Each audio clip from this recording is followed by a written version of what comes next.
Board examination के point of view से एक इंपॉर्टेंट टॉपिक तुम्हारे सामने आया है, potential due to an electric dipole. तुम्हारे पास एक इलेक्ट्रिक डायपोल है जिसके अंदर दो चार्ज है, से plus Q and minus Q, separated by dipole length twice L.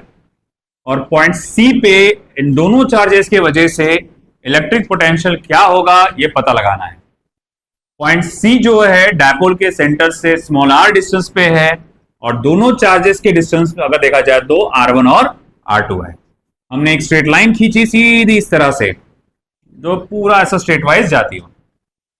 फिर मैं क्या करूंगा, एक परपेंडिकुलर बनाऊंगा। तो ये परपेंडिकुलर बनाया मैंने ये यहां पे, और इसी तरह से एक और परपेंडिकुलर बनाऊंगा यहां पे। ठीक है, चलो अब आएंगे हम लोग दोबारा इस चीज के ऊपर, इस परपेंडिकुलर के ऊपर। फिलहाल मैं कहूंगा कि electric potential at point C due to the charge plus Q क्या रहेगा। आप कहेंगे 1/4 pi epsilon 0 Q upon R1। फिर कहा जाएगा electric potential at point C due to charge minus Q क्या रहेगा, 1/4 pi epsilon 0 minus Q upon R2। ठीक है, नेट इलेक्ट्रिक पोटेंशियल क्या रहेगा, 1/4 पाई एप्सिलॉन 0 कॉमन में निकाल लियो, Q upon R1 plus minus Q upon R2। अब Q कॉमन निकाल लो यहां से तो क्या बचा, Q upon 4 pi epsilon 0 1/R1 minus 1/R2। चलो ठीक है, अब ये इक्वेशन नंबर 1 आ गया हमारे पास। अब हमारा यहां तामझाम शुरू होने वाला है थोड़ा सा R1 और R2 की वैल्यू निकालने के लिए, या 1/R1 और 1/R2 की वैल्यू निकालने के लिए। यहां थोड़ा सा ध्यान देना पड़ेगा अच्छे से। देखो जरा, ये L है, ये थीटा है, ये L का ऑपोजिट साइड है, और सॉरी थीटा का ऑपोजिट साइड है, और थीटा का ये क्या है, एडजेसेंट साइड है। तो जैसा कि ठीक है, मैं इसको XO और इसको XA बोल देता हूं थोड़ी देर के लिए, बाद में मिटा के इसकी जगह लिख दूंगा। तो साइन थीटा क्या होता है, opposite side upon hypotenuse. Of course hypotenuse क्या हो जाएगा, L। तो फिर ठीक है, XO इज इक्वल्स टू क्या हो जाएगा फिर, L साइन थीटा। यानी कि ये जो डिस्टेंस है असल में कितना है बेटा, फिर L साइन थीटा। ओके, अब अगर ये थीटा हुआ तो ये भी थीटा नहीं हो जाएगा। तो अगर ये थीटा हुआ तो फिर देखो ये थीटा है, तो जैसे कि इस थीटा का opposite side L sine theta था, तो ये भी क्या होगा, L साइन थीटा ही होगा। ठीक है, अब आप बोलेंगे ये XA की वैल्यू क्या है, cos थीटा का फॉर्मूला लगाओ, एडजेसेंट साइड अपॉन हाइपोटेनियस, यानी XA अपॉन L। तो XA is equal to L cos theta. मतलब ये वैल्यू होने वाली है आपकी L cos थीटा, और ये वैल्यू होने वाली है, क्योंकि ये भी थीटा का एडजेसेंट साइड है, तो ये भी होने वाला है L cos थीटा। ठीक है, अब हमको निकालना है R1 और R2 की वैल्यू। ओके भाई, तो टेस्ट के लिए चलेगा, हाँ ठीक है चलेगा, ठीक है बोल दो, हमको कॉल करके बोल दो, फिर 5-6 डालो जो भी है, जो तुमको लगा उसके हिसाब से डालो। हाँ देखो इधर, अब देखो यहां पे मुझे एक राइट एंगल ट्राइंगल बनता हुआ नजर आ रहा है। ओके, मैं कहूंगा ये R1 है, ये L साइन थीटा है, यहां से लेकर यहां तक कितना है, यहां से लेकर यहां तक, सॉरी ये कितना आ रहा, R minus L cos theta. तो चलो पाइथागोरस थ्योरम लगाते हैं। तो R1 का square is equals to L square sine square theta plus आपका R minus L cos theta. Okay, तो मैंने क्या किया यहां पे, R1 का स्क्वायर इज इक्वल्स टू, क्योंकि मुझे यहां पर एक राइट एंगल ट्रायंगल बनता हुआ नजर आया, मेरा मेन टारगेट है R1 निकालना। मैं कहूंगा भैया ये साइड तो अभी अभी ताजा ताजा निकाली हुई L साइन थीटा है, और ये एल कॉस थीटा है, तो मुझे ये पता लगाना है यहां से यहां कितना होगा। तो ऑफकोर्स ये कितना होगा इस पूरे आर में से, क्योंकि आर यहां से चालू होता है, एल कॉस थीटा को माइनस कर दो तो वो इतना रहेगा, हाँ उसका स्क्वायर तो रह गया। फिर पाइथागोरस थ्योरम लगाए, इसका स्क्वायर प्लस इसका स्क्वायर इज इक्वल टू इसका स्क्वायर, ओके हो गया। r1 square is equal to L square sine square theta plus R square minus 2rl cos theta plus L square cos square theta. तो मेरे पास ये value आ गई। अब ऐसा है कि इसमें L square sine square theta और L square cos square theta में से अपन क्या कर सकते हैं, एल स्क्वायर कॉमन निकाल सकते हैं। क्या बचेगा फिर, L square in bracket sign square theta plus cos square theta, और उसकी वैल्यू क्या होती है 1। तो अच्छा ठीक है, तो इन दोनों का एडिशन आपको क्या देने वाला है, एल स्क्वायर ही देने वाला है। तो r1 square is equal to L square plus R square minus twice RL cos theta. ये मेरे पास r1 स्क्वायर की वैल्यू आ गई, ठीक है। अब मैं क्या करूंगा, यहां पे इसमें से r स्क्वायर को कॉमन निकाल लेता हूं, r स्क्वायर को कॉमन निकालो। तो r1 स्क्वायर, अब इस इक्वेशन में से तुम r स्क्वायर को कॉमन निकाल रहे हो, हाँ भाई r स्क्वायर निकल गया कॉमन, क्या बचा, यहां 1 बचेगा, यहां L square upon R square बचेगा। तो 1 plus L square upon R square minus twice L cos theta upon R. ये समझा गया किसी को, है ना? बोले कैसे कैसे कैसे कैसे कैसे समझा नहीं। a इंटू बी प्लस सी। अब यहां से मुझे a कॉमन निकालना है, तो कैसे निकलेगा, a तो कॉमन निकल जाएगा, b प्लस यहां a है क्या, तो उसको क्या लिखेंगे अपन, c बाय a। तो यहां से मैंने आर स्क्वायर को कॉमन निकाला, तो ये तो आर स्क्वायर था तो निकल गया, यहां तो आर स्क्वायर था ही नहीं ना, तो डिवीजन में आ जाएगा L square upon R square. वैसे ही आर स्क्वायर यहां नहीं है तो यहां पर भी डिवीजन में आ जाएगा, फिर ऊपर का एक आर नीचे का एक आर कट जाएगा और बचेगा इतना। बोले ठीक है चलो, मगर ऐसा है यहां पे जो L होता है वो बहुत ज्यादा छोटा होता है। तो L जो है वो बहुत ज्यादा छोटा होता है, डायपोल लेंथ, एक शॉर्ट डायपोल की बात चल रही है। तो L इज या ट्वाइस या L इच पकड़ो, is very much less than R। तो L स्क्वायर जो है और भी ज्यादा स्मॉलर हो जाएगा, और अगर कोई चीज भी ज्यादा स्मॉल है तो उसको अपन क्या कर सकते हैं, निगलेक्ट कर सकते हैं। तो निगलेक्ट हुआ तो फिर ये बचेगा क्या, r1 square R square 1 minus twice L cos theta upon R. अब क्या करो बेटा, इसका स्क्वायर रूट ले लो, r1 is equal to r 1 minus twice L cos theta upon R. Raised power क्या हो जाएगा बेटा, 1/2 स्क्वायर रूट लेने की वजह से। बाइनोमियल थ्योरम आप यहीं पे लगा सकते हैं चाहे तो, नोट्स में मगर मैंने बाद में लगाया तो ठीक है, नोट्स के हिसाब से चलते हैं, नहीं तो एग्जाम में आप गड़बड़ कर दोगे बोर्ड एग्जाम में। नहीं तो यहां मुझे ऐसा लग रहा था कि ये यहां लगाते तो ज्यादा बेटर था, ठीक है कोई बात नहीं, मगर फिर भी यहां तक आके इसको छोड़ दो। ये रहा हमारा पहला इक्वेशन R1 का तैयार। नहीं R1 नहीं, मेरे को 1/R1 की वैल्यू चाहिए, मेरे को 1/R1 चाहिए। देखो 1/R1 is equals to 1/R 1 minus twice L cos theta upon R raised to power -1/2। अब कोई बोल रहा हूँ, अरे सर आपने सबको तो अपॉन में लिखे, इसको क्यों अपॉन में नहीं लिखे भैया, इसका पावर माइनस में कर दिया ना मैंने। इतना तो अब हो ही चुका होगा आप लोग का कंसेप्ट डेवलप, ठीक है। अब ये हो गई हमारी second equation, sorry equation number 2, मगर ये 1/R1 की इक्वेशन बन गई हमारी। अब बिल्कुल इसी तरह से जिस तरह से 1/R1 की इक्वेशन बनी, हमें बनाना है 1/R2 की इक्वेशन। अब उसके लिए ये देखो, ये एक राइट एंगल ट्राइंगल है, ये एंगल 90 डिग्री, उसके सामने वाला साइड ऑपोजिट साइड, ये R2 जो कि असल में हाइपोटेनियस है। तो बोलो हाइपोटेनियस क्या होगा, देखो भाई, तो हाइपोटेनियस तो होगा R2 square is equals to L square sine square theta.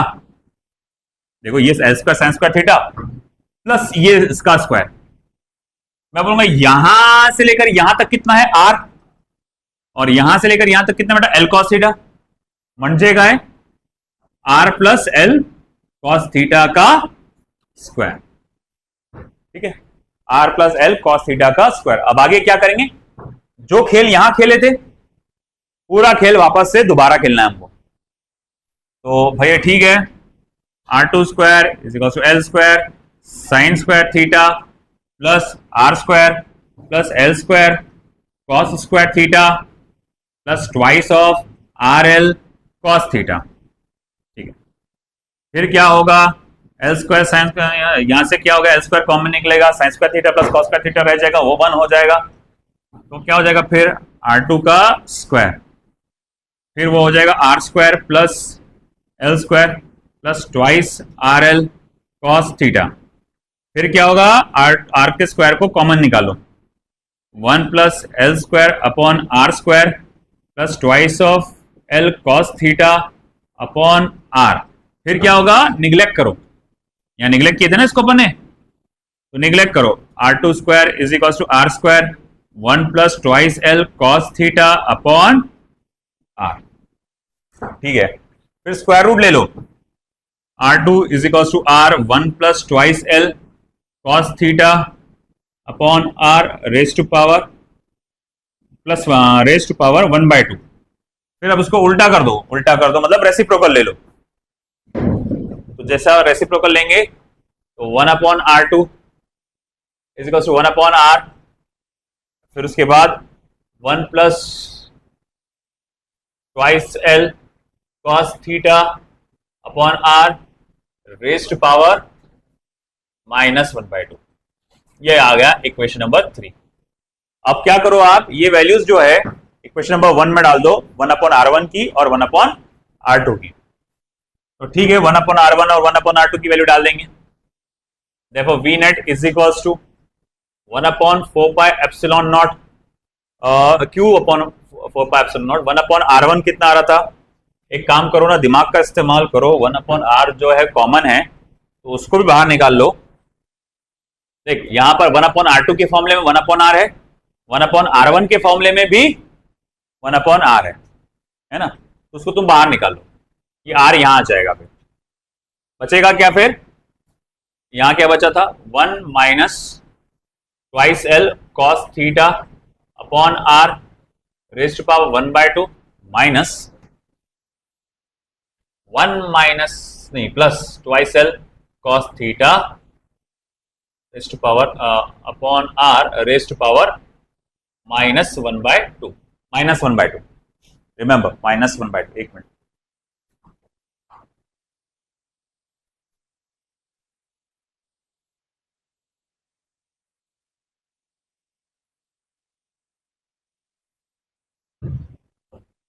फिर मैं अप्लाई करूंगा बाइनोमियल थ्योरम। बाइनोमियल थ्योरम याद है ना, पावर नीचे मल्टीप्लाई कर देते हैं अपन। Therefore V net is equals to Q upon 4 pi epsilon naught R।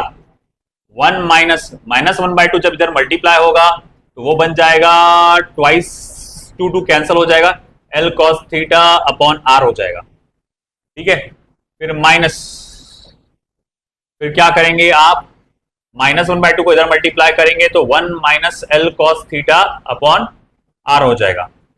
अब ये ब्रैकेट ओपन होगा तो ये -1 ये +1 हो जाएगा, -1 1 कैंसिल हो जाएगा। V net is equal to हो जाएगा Q upon 4 pi epsilon 0 okay upon sorry into twice L cos theta upon R। तो देयरफॉर V नेट का फॉर्मूला क्या बना बेटा, 1 upon 4 pi epsilon 0 Q into twice L cos theta upon R। अब Q into twice L क्या होता है बेटा, dipole moment, electric dipole moment होता है, तो भैया लिख डालो। तो therefore B net is equals to 1 upon 4 pi epsilon naught P cos theta upon R। This is the net electric potential, P cos theta upon R का formula. आई बात समझ में, ठीक है। अब यहां पे इसको चाहे तो आप वेक्टर फॉर्म में लिख सकते हैं,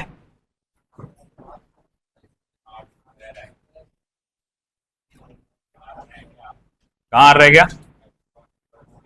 अच्छा वो कॉमन वाला आर, ये अरे मैं वही चेक कर रहा था कि कि कौन हाजिर दिमाग है मेरे को छोड़ के, है ना। तो भैया ठीक है, अब ऐसा है कि ठीक है भाई, देखो इधर, फिर मैं इसको अगर वेक्टर फॉर्म में लिखना है तो मैं इसको वेक्टर फॉर्म में ऐसा लिख सकता हूं,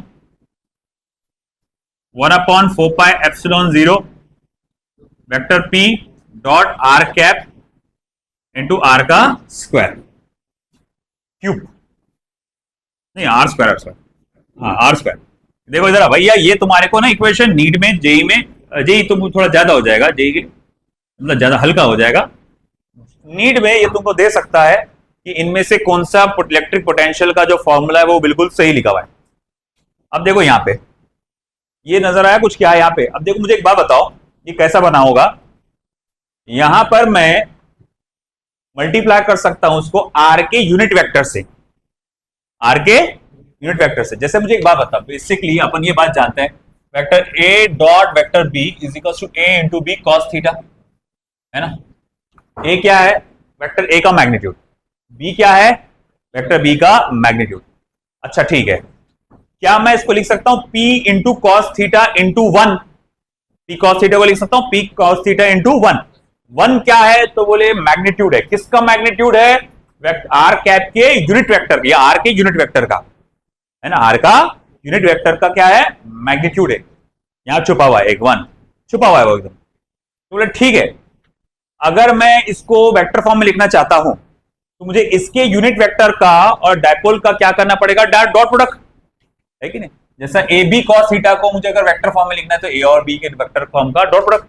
तो ठीक है, आर का वो जो 1 है, जो इसका यूनिट वेक्टर है, उसे वेक्टर फॉर्म में क्या लिखेंगे, आर कैप, और इसको क्या लिखेंगे, वेक्टर पी। तो फिर वो हो जाएगा vector P dot vector into R cap, है ना। अब अगर आपका इतना वो है कि भैया यहाँ आर कैप अच्छा नहीं लग रहा, वेक्टर आर आना चाहिए, तो भैया अगर आपको वेक्टर आर से इतना लगाव है तो इसको आप ऐसा लिख सकते हैं, मगर शर्त यह है कि यहां आर क्यूब लगाना पड़ेगा। बोले क्यों, क्योंकि आर कैप बन जाएगा है वेक्टर आर अपॉन आर, तो वेक्टर आर अपॉन आर अगर मैं लिखता हूं तो फिर भैया वो आएगा आर क्यूब। और इस तरह से फिर आप देख सकते हैं कि अगर कैप आया तो आर स्क्वायर और अगर बार आया तो आर क्यूब, ठीक है। और अलग अलग एंगल पे, अब जैसे कि एक्सिस पे पोटेंशियल कितना होता है, या एक्सिस पे एंगल क्या होगा, अगर मैं एक्सिस पे हूं तो एंगल कितना होगा, थीटा इक्वल्स टू 0 cos 0 1। तो भैया वहां पर इलेक्ट्रिक पोटेंशियल का फॉर्मूला एक्सिस पर क्या बनेगा, 1/4πε0 P upon R square, axis पर। इक्वेटर पे क्या रहेगा इलेक्ट्रिक पोटेंशियल 0, क्योंकि थीटा की वैल्यू क्या रहती है 90। मतलब अगर मुझे किसी चार्ज को ऐसा बीच में से लाना है, ऐसा सीधा सीधा, तो मुझे कोई वर्क करना ही नहीं पड़ेगा, है ना, 0 वर्क करना पड़ेगा, स्मूथली आराम से आ जाएगा। क्यों, ना ही तुमको कोई रिपेल करने वाला, ना ही तुमको कोई अट्रैक्ट करने वाला। अरे ऐसे कैसे, ये दो जो चार्ज है ना यहाँ पर, अरे हाँ है ना, मगर जब ये चार्ज तुमको अट्रैक्ट करेगा तो ये वाला चार्ज तुमको रिपेल करेगा। तो इसकी इलेक्ट्रिक फील्ड और इसकी इलेक्ट्रिक फील्ड एक दूसरे को हर वक्त क्या करते रहेगी, कैंसर। इसीलिए जब तुम इस बीचों बीच ऐसे इक्वेटोरियल लाइन पे लेकर आओगे तो कोई वर्क करना पड़ेगा नहीं, मगर सबसे ज्यादा वर्क कब आपको कब करना पड़ेगा, जब आप एक्सिस पे लेकर आते हो। आई बात समझे, ठीक है। अब उसको रीड कर लो, बोर्ड के लिए बहुत इंपॉर्टेंट, नीट के लिए भी अच्छा खासा इंपॉर्टेंट है। डेरिवेशन देखो अच्छे से।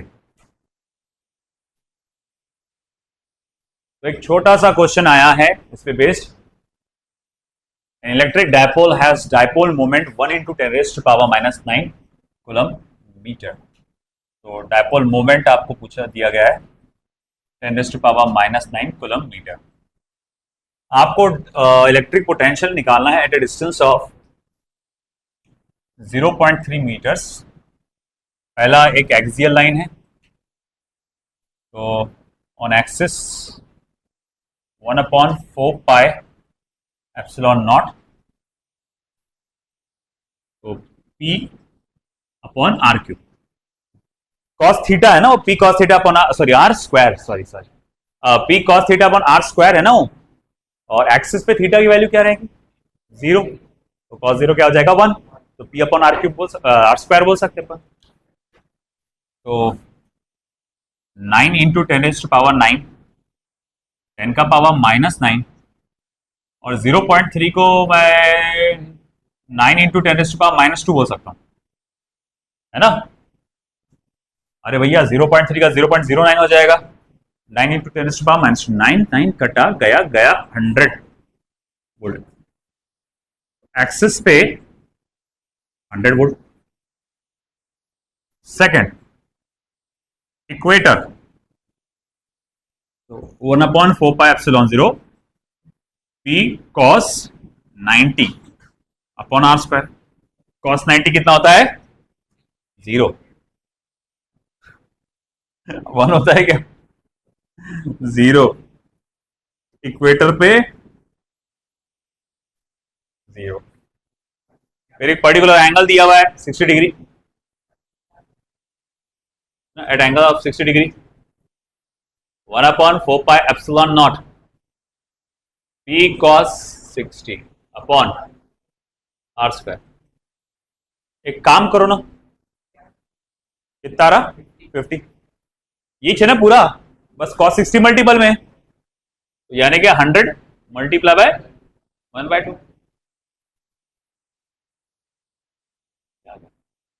लिख लो।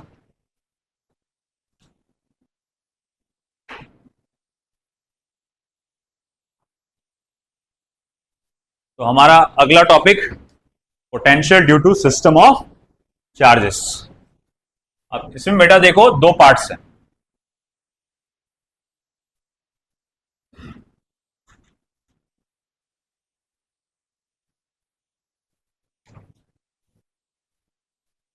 अगर मैं इस टॉपिक को कैटेगराइज करूं या बांटू, एक आएगा potential due to discrete distribution of charges,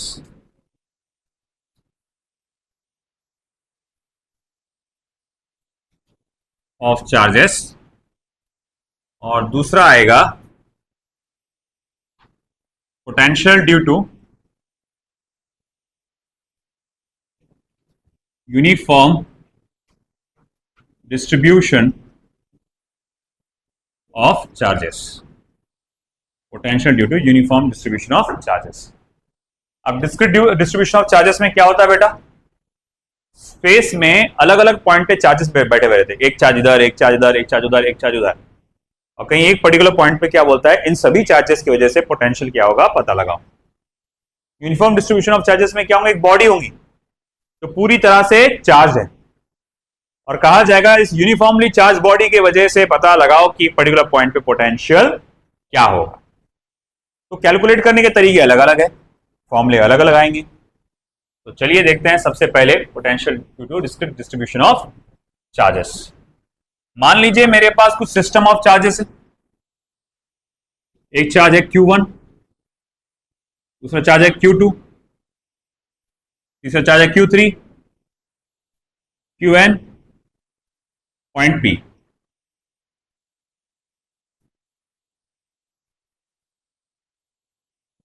ठीक है, point P R1 distance, R2 distance, R3 distance, Rn distance, और आपसे कहा गया कि इन सभी की वजह से इलेक्ट्रिक पोटेंशियल क्या होगा वो पता लगाओ। V net is equals to, आपको क्या करना है, इन सभी की वजह से पोटेंशियल पता लगाना है, तो V1 plus V2 plus V3 plus dot dot dot plus Vn ऐसा आएगा। पहले एक एक का अपन पोटेंशियल देखेंगे। V1 is equals to 1/4πε0 Q1 upon R1, V2 is equals to 1/4πε0 Q2 upon R2, V3 is equals to 1/4πε0 Q3 upon R3। करते करते करते Vn is equals to 1/4πε0 Qn upon R। तो हम लोग ने देखा कि इंडिविजुअल चार्जेस की वजह से जो पोटेंशियल आता है वो इतना इतना आता है। तो पूरे सभी सिस्टम के ऑफ चार्जेस की वजह से क्या रहेगा? तो V net is equals to, सबका फॉर्म पोटेंशियल ऐड करो, 1/4πε0 Q1 upon R1, 1/4πε0 Q2 upon R2, 1/4πε0 Q3 upon R3, 1/4πε0 Qn upon R। अब क्या करना है बेटा? 1/4πε0 को कॉमनली निकाल लो बाहर। हाँ जी भाई, निकाल लिया कॉमनली बाहर। बचा क्या फिर? Q1 upon R1। Plus Q2 upon R2 plus Q3 upon R3 dot dot dot plus Qn upon R। Okay, इसको आप ऐसा भी लिख सकते हो 1/4 pi epsilon naught summation I equals to 1 to n QI upon RI। मतलब simple बात क्या, देखो अगर सिस्टम ऑफ चार्जेस है उसकी वजह से अगर आप किसी भी पॉइंट पे पोटेंशियल निकालना चाहते हैं तो आपको क्या करने का है, उन सभी चार्जेस की इलेक्ट्रिक पोटेंशियल का डायरेक्ट सम करना है ना। कुछ वेक्टर लॉ फॉलो करने की जरूरत नहीं है। इलेक्ट्रिक फील्ड में कूलम्ब्स फोर्स में हम लोग को क्या करना पड़ रहा था, वेक्टर लॉ फॉलो करना पड़ रहा था। यहां कोई वेक्टर लॉ फॉलो किया अपन ने, चुपचाप सिंपल सादा सीधा एडिशन। हाँ, एक बात ध्यान में रखना है, अगर कोई चार्ज नेगेटिव होगा तो उसकी चार्ज की साइन आपको डालना पड़ेगी, माइनस में डालना पड़ेगा चार्ज का साइन। आई बात समझ में आपको? चलो पढ़ लो आप।